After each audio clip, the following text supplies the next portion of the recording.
Hey there, this is Real Talk Baseball and CarloBaseball. With me, as always, is Ernie Orange. We are on Wednesday. It's not a Sunday, but we are live. How's it going, Ernie?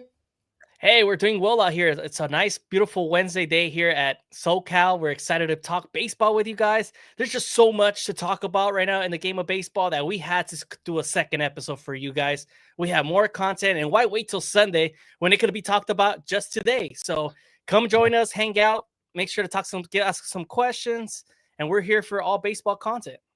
Definitely, dude. So we are going to talk about Rafael Devers. Everybody's talking about it. Seems like it's another drama, but we'll just talk about it. And then we have Juan Soto. There's a video out there. If you haven't seen it, we'll play it for you. And of course, there's going to be a ball strike automatic challenge in the All-Star game, which is pretty cool because now they're trying to introduce that into next year's game. Also, they are doing it in the minor leagues right now, so we get to experience that in the All-Star. Are you excited for that one? I sure am, and I think all baseball fans could agree with us. Definitely. And our last topic, Carl Raleigh and Aaron Judge. Who wins the MVP in your eyes? And that's a main topic that we want to go through because I think I have some cool things to talk about. Ernie has some others that might persuade you his way. And hopefully we don't get to pick the same guy. So if we do, then it's all right. It's all right. All right. Let's talk about Will Clark and Rafael Devers out there in San Francisco. If you guys didn't know what happened, seems like Will Clark is coming out with his video. I should have posted it. Ernie sent it to me, but I didn't have time to do it. But definitely, he had some issue because Devers was supposed to be with Will Clark, and Will Clark didn't appreciate that Devers didn't show up. Now, granted, this happened during the Boston Red Sox series. How are you going to have the Boston Red Sox there? You got traded from that team, and he's training them to play first base, which was the big issue in the Red Sox organization, right? So, what do you see here, Ernie? Do you see that he just disrespected this man, or he just feels like, hey, I don't want to do or deal with the Red Sox right now. Let's do it a little bit later. Or, did he just respect him because he didn't call him or he didn't show, and he didn't just, he pretty much didn't want to do it with him at that time. What do you Yeah, I think? mean, I could see Will Clark's frustration and the way he came out of on his podcast, but this was taken out of context to begin with. It at first it seemed like Rafael Devers was a problem again, not trying to work on first base. It's an issue that we already knew. But you think he wanted to work out in front of his ex-girlfriend, the Red Sox, 20 feet No. away that Friday, Saturday, and Sunday? There was no way he was going to be disrespectful to the Red Sox organization. So he No. decided to step aside and not work out with Will Clark. Now, Will Clark had to understand that this is not probably the best time to do this. And, going forward, I would possibly work out with you, but for now, I'm not. I mean, he didn't even listen to David Ortiz's text. What do you expect Will Clark will even get a workout with the guy?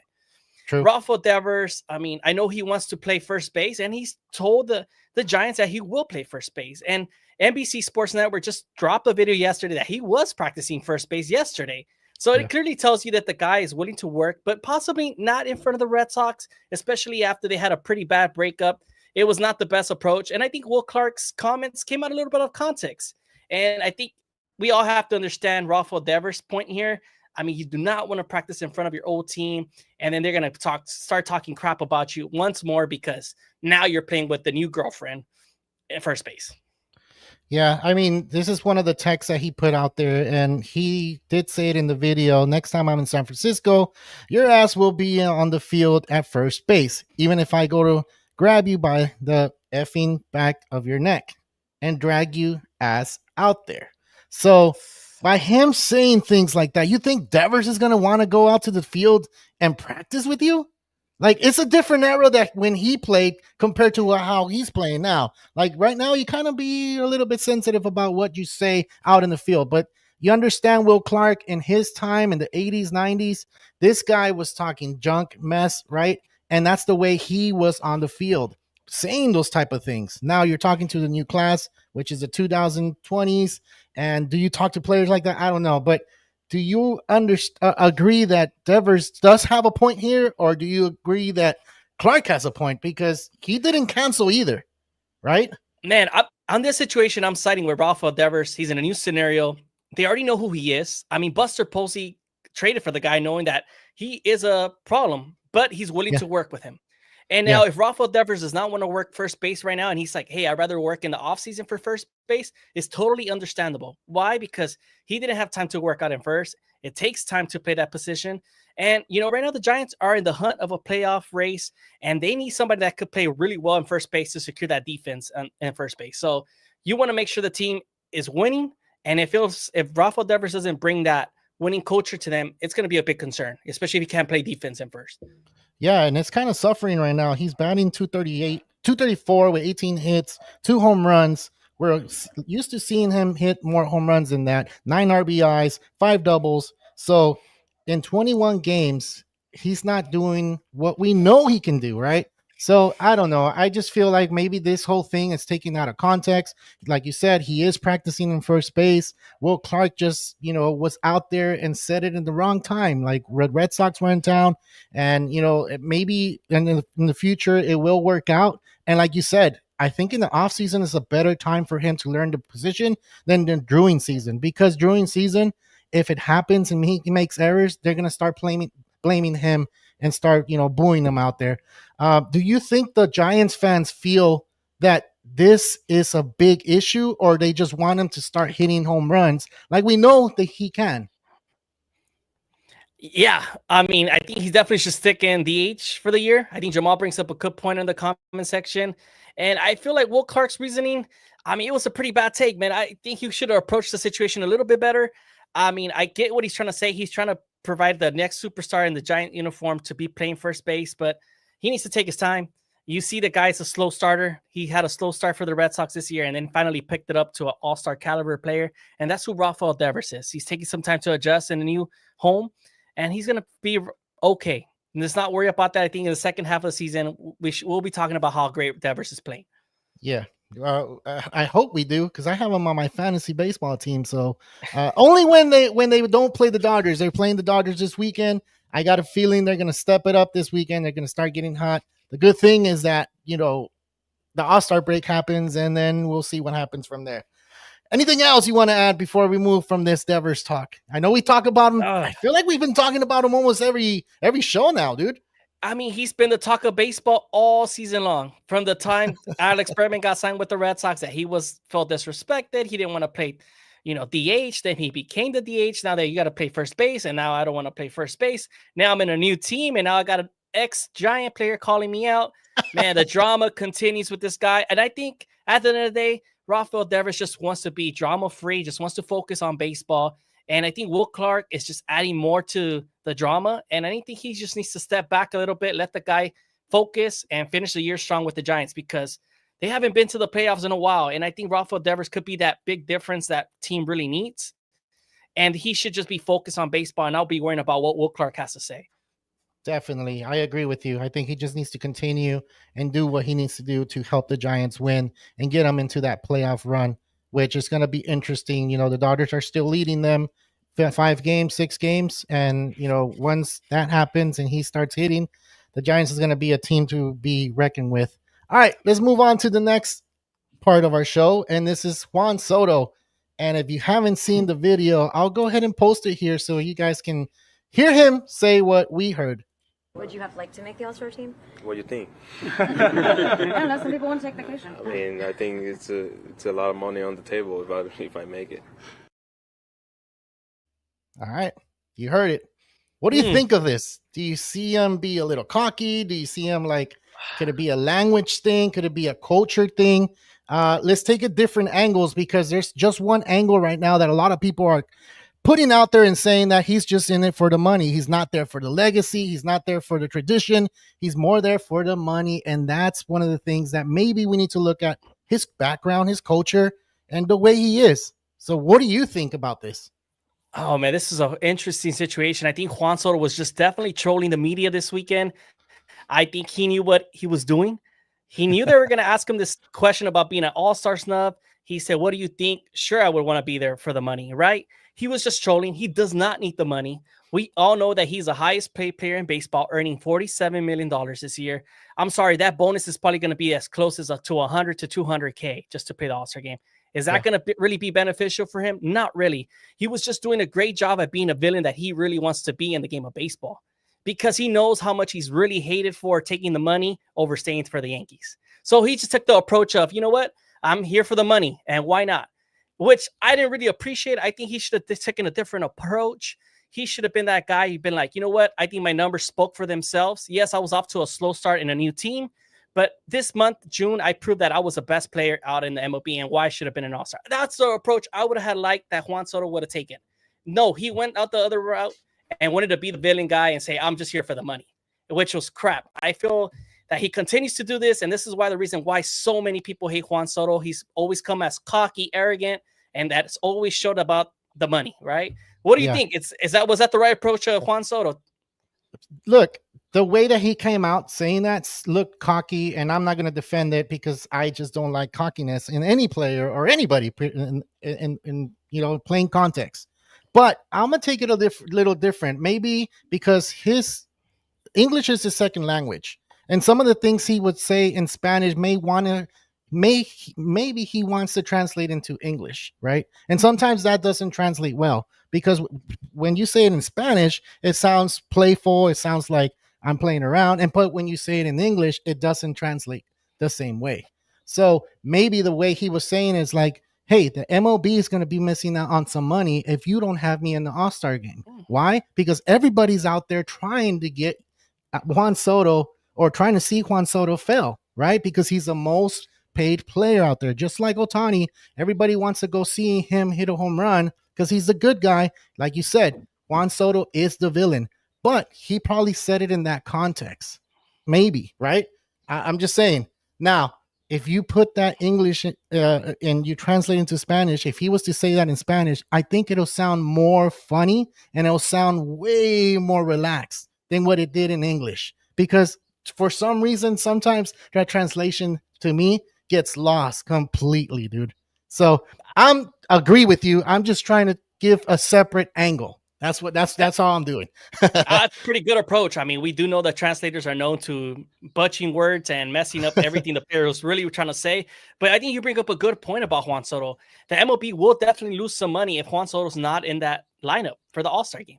Yeah, he is a big presence, a big name. More fans will be watching on TV if he's on there. More fans from the Dominicana will be on TV watching. So it's a great point of yours to show that Juan Soto should be there. And I hope it does get called up to be a replacement because he's very much deserving. He does have the numbers. He leads the league in walks. He had a great month of June, hitting over 10 home runs. I mean, the guy's a star. Yeah, he's really hated right now. Ever since he was with the Nationals. Remember, he rejected that $440 million deal, and we all thought, how the heck will you turn down that big of an offer? Well, the guy got $300 million more if he just waited 3-4 more years, and it worked out in his favor. But most guys, it could go south, and it wouldn't have worked out for them. A big injury like that could have ruined his whole career and his money. But I want to bring up this. This bonus these players make is pretty big, significant money for us normal people here, right? And you never know. This money for him may not be just for him. It may be given out for charity. You don't know how many lives he could have had impacted with that amount of a bonus he would have gotten for the All-Star. So, we all see him as villain, talking crap about him, seems cocky type guy, but maybe that 100, 200K bonus could have gone for a charity or somebody back home that desperately needed the money. Yeah. And you know what? There's a lot of times that we look at these players and we say, this guy's a villain. He doesn't take care of anybody. But they do. They usually do. They usually go and play these extra games or they do extra stuff to have money for their charities. I know he's getting paid a lot of money, right? But at the same time, let's look beyond that. These guys are human. They hate being in front of camera sometimes. It seems like baseball became a thing that you have to have camera presence, field presence, family presence. Like you have to have all those things combined, and it's stressful. Imagine you doing it and trying to be the good guy all the time. It's hard. It's hard, especially on your bad days. Let's say you go 0 for 4 with four strikeouts. You need to walk to the media and they're going to be asking you, so what happened? I'm like, dude, I struck out 4 times. What else do you want me to say? Like, you can't bluntly say it that way because the media is going to eat you alive, and it has eaten this guy alive and many other players as well, right? So I'm trying to give him the benefit of the doubt. I just feel like maybe the MLB, it's going to lose some money. I know it is, but it's still time. There's still time for this guy to be part of the All-Star team. There might be some other players that will say, hey, I'd rather take the vacation time. Like the reporters say, some players do want to take that vacation time, right? So it might be that way. And he's on his way to Atlanta and he's going to be on that roster. So we'll have to wait and see. There is a lot of players that we still don't know if they're going to make the team, but that's how I feel about this. And anything else you want to add to it before we continue with our show, man? Well, I just want to mention that Frankie Lindor, his teammate, also voiced for him for being an all-star. He wanted him to be part of that all-star lineup. It would have been him, Edwin Diaz, Pete Alonso, and Juan Soto. And I think those 4 guys would have been a perfect addition for that Mets roster. And he was hoping they would have gotten booed, but it's not going to happen. Juan Soto is not in the mix, which is a big shocker for all MLB fans. He's a big name. He's a big presence in the plate. So we're going to miss him for sure. So you don't think it's going to happen? They might not be in no other player that says I'm gonna stay home and he gets into the roster. I think he's next in that roster move. I think he's the next player. I mean, I think just so. feel like Kyle Stowers, the guys that got in for him, are just gonna take this full advantage and go to the All-Star game. It may be once in a lifetime opportunity for them. While Juan Soto could be there every year. Yeah, that's true. All right, let's move on to our next topic, and this topic is that the All-Star game is going to have the ABS system, which is the automatic challenge system for balls and strikes during the All-Star game in Atlanta. And for those of you that don't know what this is, it's a challenge on strikes and balls. Only 3 players get to decide if they can challenge it, which is the pitcher, the hitter, or the catcher. No one else can challenge that, right? So you get 2 per game. If you miss the both of them, that's it. You have no more challenges. But if you keep challenging and you keep getting it right, you keep your 2 and you keep playing baseball. So is this going to be cool or not? You know what? What's the point of this? Why the All-Star game? At this point, just put it in the regular season for the second half. Why have the fans wait at this point? It's ready to go. The ABS system showed that it worked in the spring training, and us MLB fans have been disappointed every single day with the umpires. They're consistently wrong on their calls. It's terrible. There's MLB umpire auditors on social media just auditing these umpires, counting how many times they miss a ball, how many times they miss a strike. And if you looked at those numbers, they're pretty horrible, some of these guys. And you continue to ask yourself, why are they still being involved so heavily in these games when we have the ABS system? So if it's ready, why not have it in the season already? And I know they're going to wait till next season, but I'm going to give you this one. They better have it ready for the MLB playoffs. There's no excuses why the MLB can't go perfect. And, that playoffs is the most important time of the season. Why not have it ready for the players? Because there's some crucial moments that we desperately need the right calls at the right moment. I don't think anybody in the MLB right now has a clean report card as an umpire, because you've been seeing some strikes down the pipe, meaning down the middle of the plate, and they're calling them balls. How many videos don't we have up on YouTube, Instagram, and TikTok that we post and we say, what the hell? The immaculate inning by Yamamoto that didn't get called. And it's crazy, dude, when we see these different type of players getting and looking and they're walking away, and then once the umpire didn't call a strike, they come back to the play and they're like, what the hell? You didn't call that a strike? That was down the middle. So I just think the ABS is going to be cool with the All-Star game if it gets a good reaction from it, Ernie. I don't think this would not be into the playoffs. I'm pretty sure they will be in the playoffs. And I think this is a big stage for MLB right now, and they want to try it out. So I'm excited for it. I want to see it, actually. I do want to see it. I am too. I mean, I was explaining this to my mother-in-law. She was watching baseball with me, and we were looking at that Brewers and Shohei Ohtani strikeout call. And you could see Shohei's frustration that was clearly a ball. And she was like, that was a terrible call. And I told her, don't worry. Next season, we'll have the ABS system. She asked me what the heck that is. I told her, hey, it's going to be a replay system where the player could challenge if that's a strike or ball. And I told her there was already some in spring training. She asked me, why not have it now if it's ready? And I was like, that's a good question. Let's ask Rob Manfred. I mean, and then they bring up this report that it's going to be used in the All-Star game. I think the MLB was just trying to show the MLB fans how this is going to look. Most casual fans tune into the All-Star game, and they don't really watch spring training. So they're going to be all tuned in the All-Star game. And this will be a perfect opportunity for the casual fans to finally get to witness this ABS system. And I think this is why Rob Manfred is bringing it out, I mean, obviously this game does not matter. It does not matter who wins, AL or NL, but I think it's a great opportunity to showcase what is there to come for the game of baseball. And I think it's going to work wonders for the game, because I think all fans are ready for this new change. And, True. at first, remember last year when I asked you, do you think you're going to like this? You were kind of questioning, I'm No. not sure if I'm a big fan. Yeah. Just the same thing with the timer. A lot of MLB old timers were against a lot of these changes with Rob Manfred. And now it's turning out to be a positive change for all these rules. Yeah, and now we don't even notice the time. I don't know. It was a point in time that we were like, okay, how are we're noticing the time, and then now it's like, it's part of the game. And we even had Deontay Navarro when we had him on the show.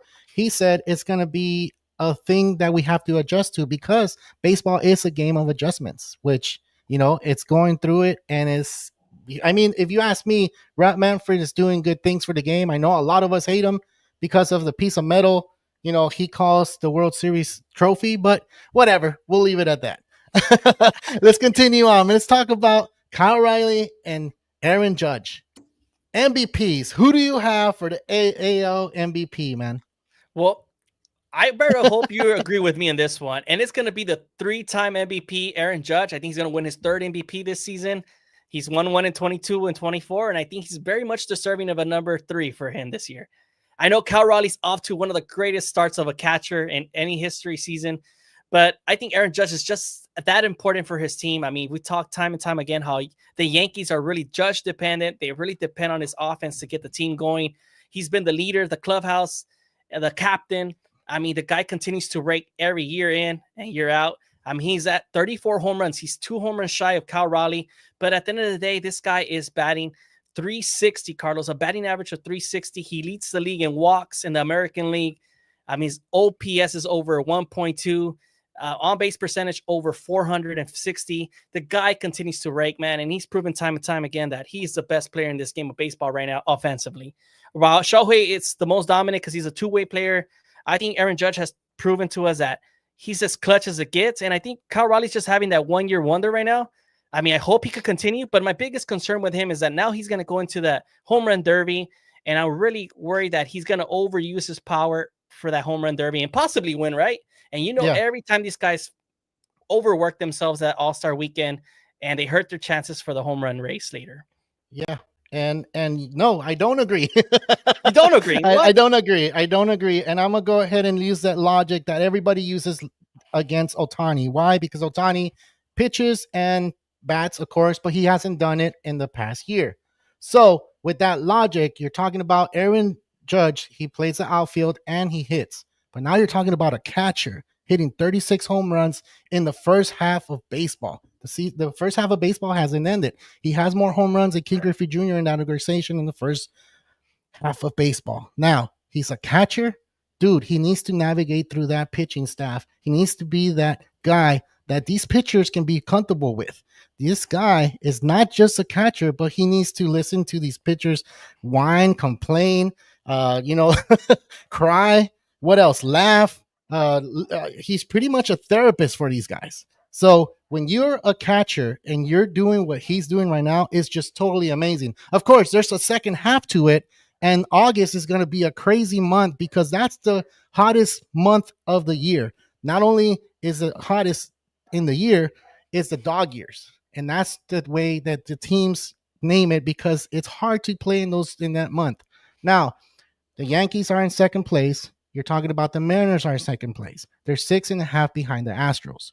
If the Mariners fall into the playoffs, Kyle Raleigh has a good chance if he hits 50 home runs plus. I don't know if he's going to hit 60. It's a little hard because you just said the home run derby. I hope, or I was kind of hoping that he wasn't part of that. But because he's hitting into that, I just kind of fell a little bit behind and said, I don't know, man. I don't know if he's going to be able to hit the 60 mark. Maybe 50. That'll be amazing. The last person that hit most home runs from a catcher was Salvador Perez with 48 home runs. So this is crazy, dude. I don't know. I'm not trying to change your mind. I just feel like the catcher position is really hard, and with these numbers that he has, it's incredible, and it's going to be fun. I kind of want to see them do a Mark McGwire, Sammy Sosa type of thing, right? Yeah, it would be great if there was a home run race of 70 home runs for the AL. I think this would be great for the game of baseball. Having a 1998 type of home run race would be the best thing that could happen for baseball. But I think Cal Raleigh going into the All-Star Home Run Derby, it's the perfect opportunity to showcase his talents. I feel like the big thumper has not really been heard of in the past. He was known last year for a lot of his strikeouts, but also hit a lot of home runs. This year, he slimmed down on the strikeouts, and he's obviously the leader in home runs with 36. It's unheard of to hear of a catcher hitting this amount of home runs. It's impressive. I think this guy has every tool to be the next big, greatest catcher in this game.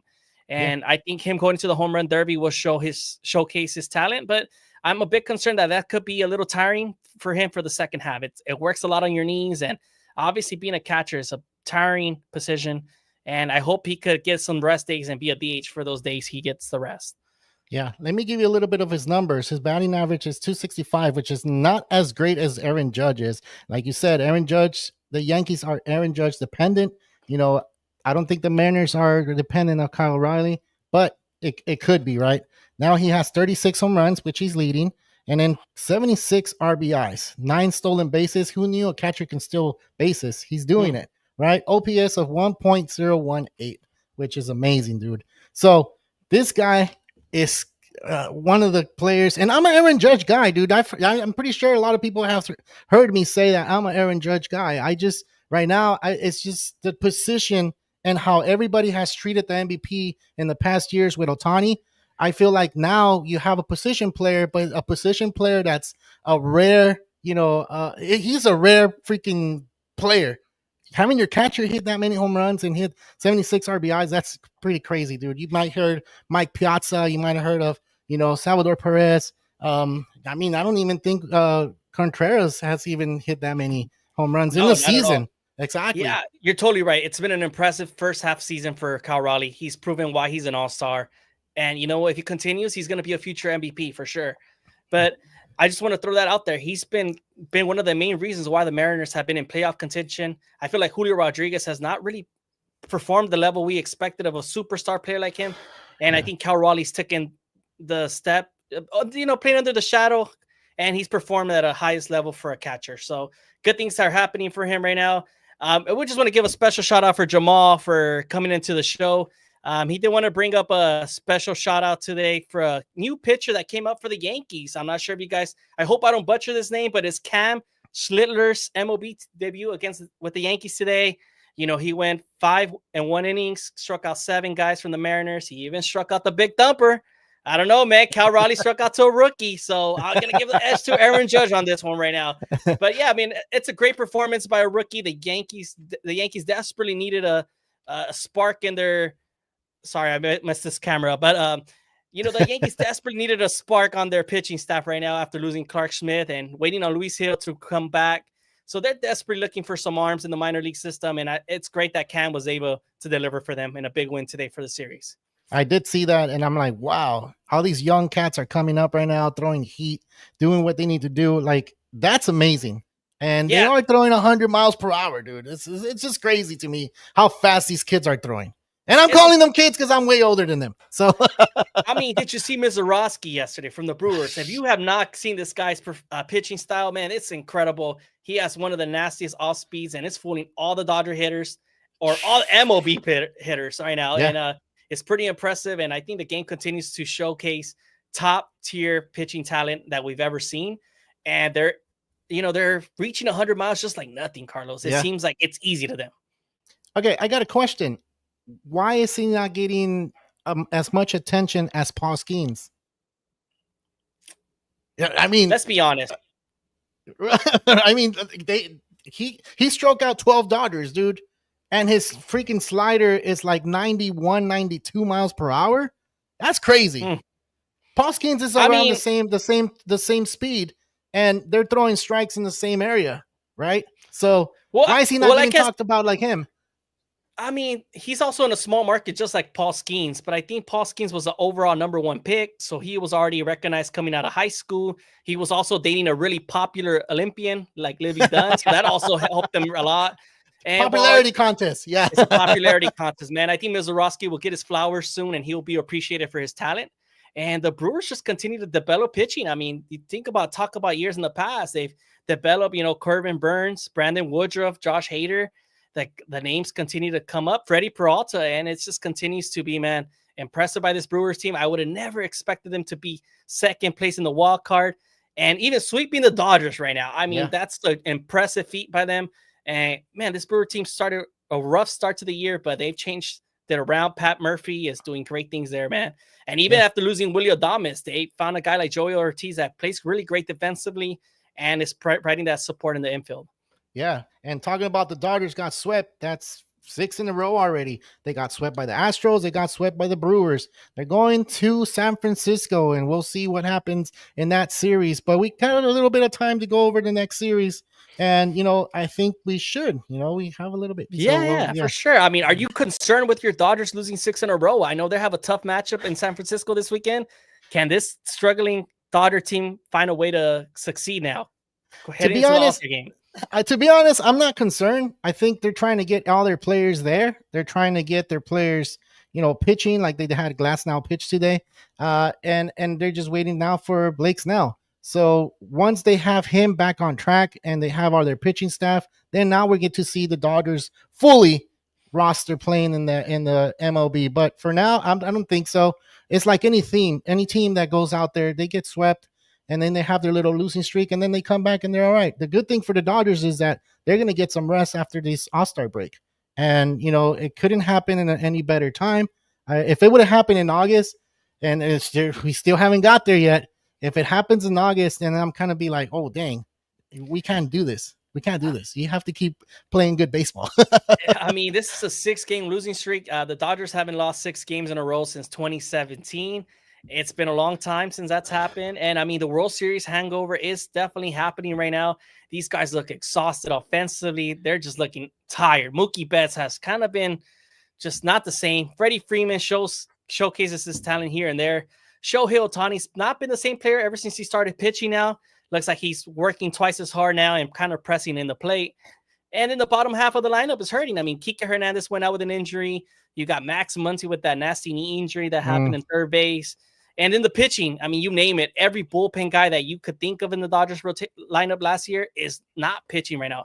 You're talking about Bessie is out. Michael Kopech is out. I mean, Gratterall is out. Oh, man. Yeah, I just keep going and they're like, oh my God.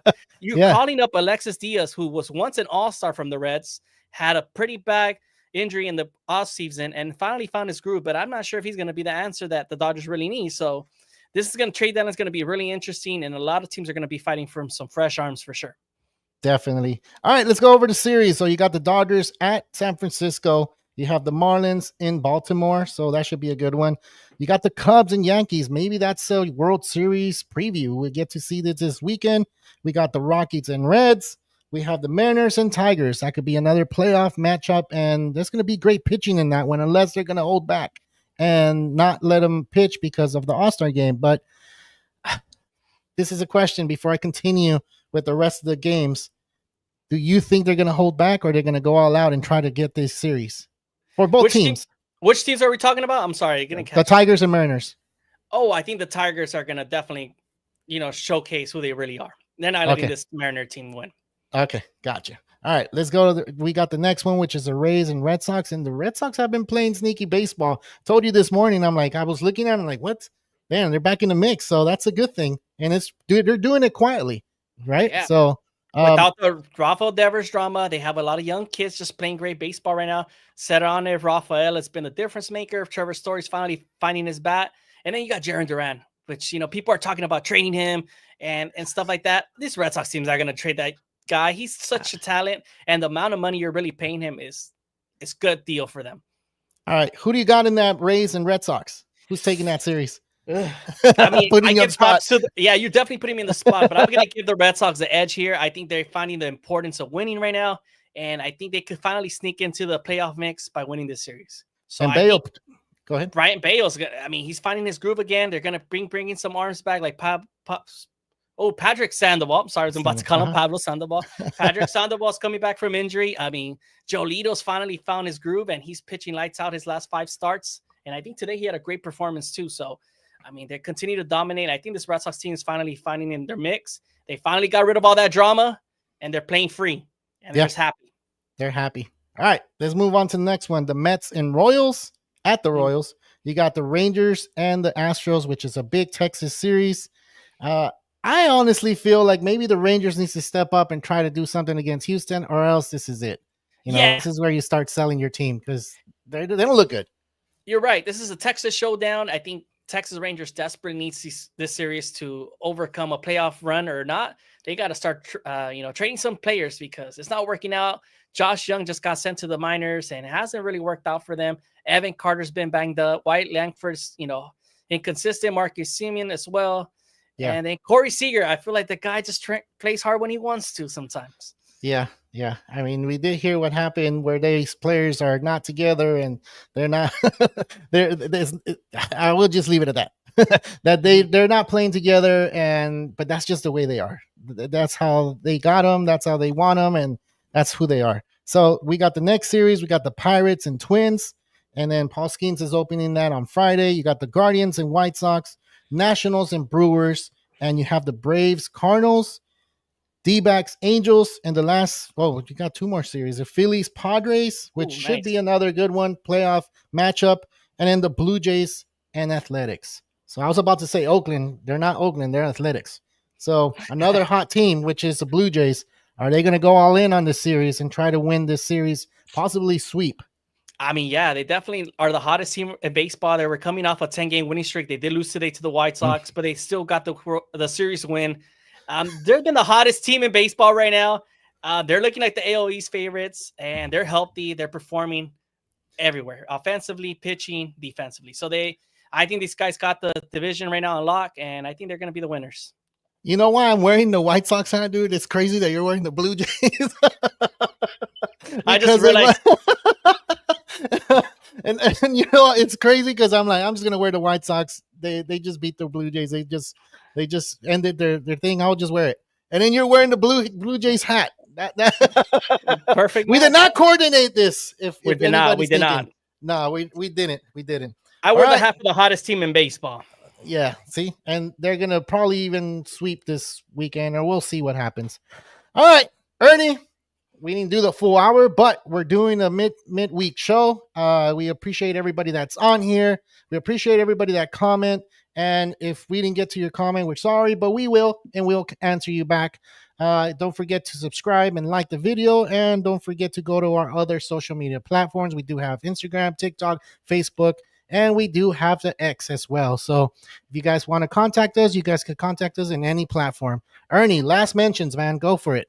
Hey, well, this was a special show for us today. I mean, getting on a Wednesday night, it was a perfect opportunity to talk about the latest drama going on in baseball. And I think going forward, we're going to try to either jump on a Wednesday, Thursday, midweek type show to kind of bring up the hottest topics, because I feel like we're waiting till Sunday. It's a little too long by the time we cover the topics.